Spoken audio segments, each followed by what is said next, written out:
এই মুহূর্তে ডক্টর মোহাম্মদ ইউনূসকে বাংলার প্রত্যেকটা মানুষ কেন চায়? কী কারণ হইতে পারে?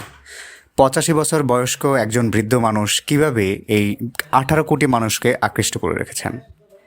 কী এমন কারণ হইতে পারে যার জন্য একটা অনির্বাচিত সরকার প্রধান, একজন প্রধান উপদেষ্টাকে বাংলার প্রত্যেকটা মানুষ, আবাল বৃদ্ধ বনিতা, জাতি, ধর্ম, বর্ণ, গোষ্ঠী, সম্প্রদায় নির্বিশেষে প্রত্যেকটা মানুষই চায় যে এই মানুষটা ক্ষমতায় থাকুক, এই মানুষটা প্রধান উপদেষ্টার দায়িত্বে থাকুক, এই মানুষটার হাতে রাষ্ট্র থাকুক?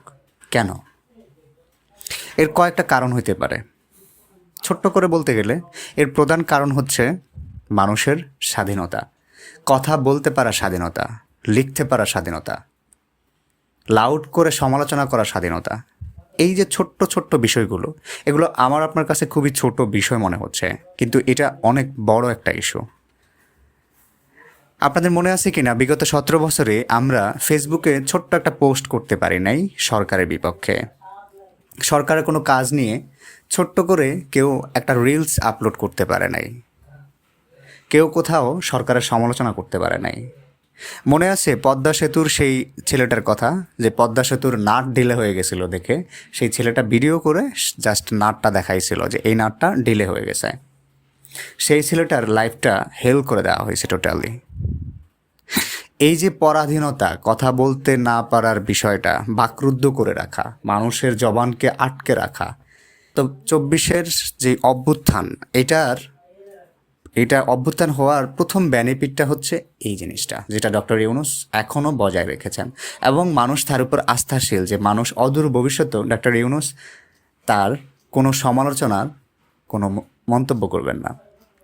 ডক্টর ইউনূস ক্ষমতায় আসার পর আজকে এই পর্যন্ত বিএনপি, জামাত, এনসিপি, মানে বাংলাদেশে এমন কোনো তথাকথিত কোনো দল নেই যেই দলটা এই মানুষটার সমালোচনা করেন নাই। কিন্তু তার কাছ থেকে আপনি কোনো উত্তর পেয়েছেন? কোনো ফিডব্যাক কি কখনো পেয়েছেন? তিনি কি কোনো দলকে কখনো মেনশন করে, কোনো দলকে কখনো ইন্ডিকেট করে কোনো কথা বলেছেন, বা তার সমালোচনার কোনো কট্টর কোনো জবাব দিয়েছেন? দেন নাই। অদূর ভবিষ্যতেও তিনি সেটা দিবেন না, কারণ তার মতো এই ধরনের ব্যক্তিত্ব, এই ধরনের পার্সোনালিটি বিগত 50 বছরে বাংলা মায়ের বুকে বা বাংলা মায়ের কোলে একজনই এসেছেন, যিনি গ্লোবালি সেরা 10-এর একজন। পৃথিবীতে যদি এরকম 10টা মানুষ থেকে থাকে, তার ভিতরে একজন হচ্ছেন ডক্টর মোহাম্মদ ইউনূস। আপনাদের আরেকটু অবাক করে দেই, ডক্টর মোহাম্মদ ইউনূস নোবেল শান্তি পুরস্কার পাওয়ার পরেই যখন উনি জাপানে ভ্রমণ করতে যান, পুরো জাপান সরকার একদিনের জন্য ছুটি দিয়ে দেয়। সমগ্র দেশ, জাপান দেশটাকে একদিনের জন্য সরকারি ছুটি দিয়ে দেয়, শুধুমাত্র ডক্টর ইউনূস যাওয়ার কারণে, আগমনের কারণে। বিদেশি মানুষগুলো বা ইউরোপ, আমেরিকা, অন্যান্য দেশের মানুষগুলো আমাদের এই সন্তানটাকে খুব স্নেহ, মমতা, শ্রদ্ধায়, ভালোবাসায় সিক্ত করেন, সেখানে আমরা তার সমালোচনা করে। আমাদের এখন যে প্রধান রাজনৈতিক দলগুলো আছে, তারা প্রত্যেকটা পার্সন তার খুঁত খুঁজতেছেন। কিন্তু একটা কথা কি জানেন, ডক্টর মোহাম্মদ ইউনূস আমার আপনার মতো তথাকথিত সাধারণ জনগণ না, আমার আপনার লেভেলে না।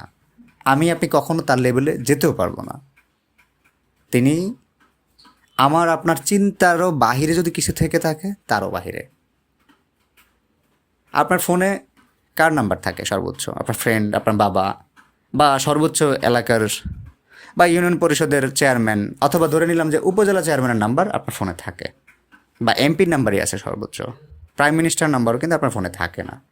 ওনার ফোনে যে সমস্ত নাম্বারগুলো থাকে, সেটা আশ্চর্যই হবেন। Donald Trump, Hillary Clinton, Barack Obama, জাতিসংঘের মহাসচিব, এনারা হচ্ছেন ওনার সার্কেল, ওনার ফ্রেন্ড। তো ওই লেভেলের একটা মানুষকে যখন আমরা আমাদের রাষ্ট্রপ্রধান হিসেবে পাই, তা আমরা বলতেই পারি যে নিঃসন্দেহে আমরা অনেক লাকি, অনেক ভাগ্যবান।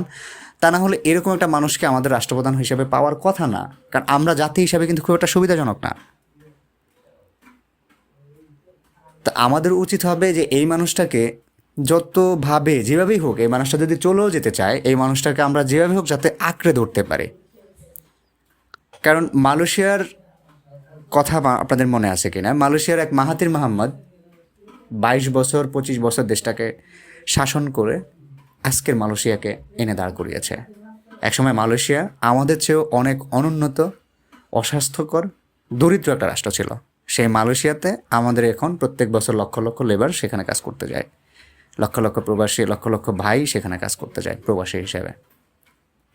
এই মানুষটাকে যদি আমরা ধরে রাখতে পারি, আমি হলপ করে বলতে পারি টুডে অর টুমরো বাংলাদেশও উন্নয়নশীল রাষ্ট্রের একটা রোল মডেল হবে। মানুষ আঙুল দিয়ে দেখাবে যে বাংলাদেশ এইভাবে উন্নয়ন করছে, এইভাবে বাংলাদেশ এই জায়গাটায় আসছে। তো সেই সময়টুকু পর্যন্ত এই মানুষটাকে রাখেন, ওইটুকু সময় মানুষটাকে দেওয়া উচিত বলে আমি মনে করি।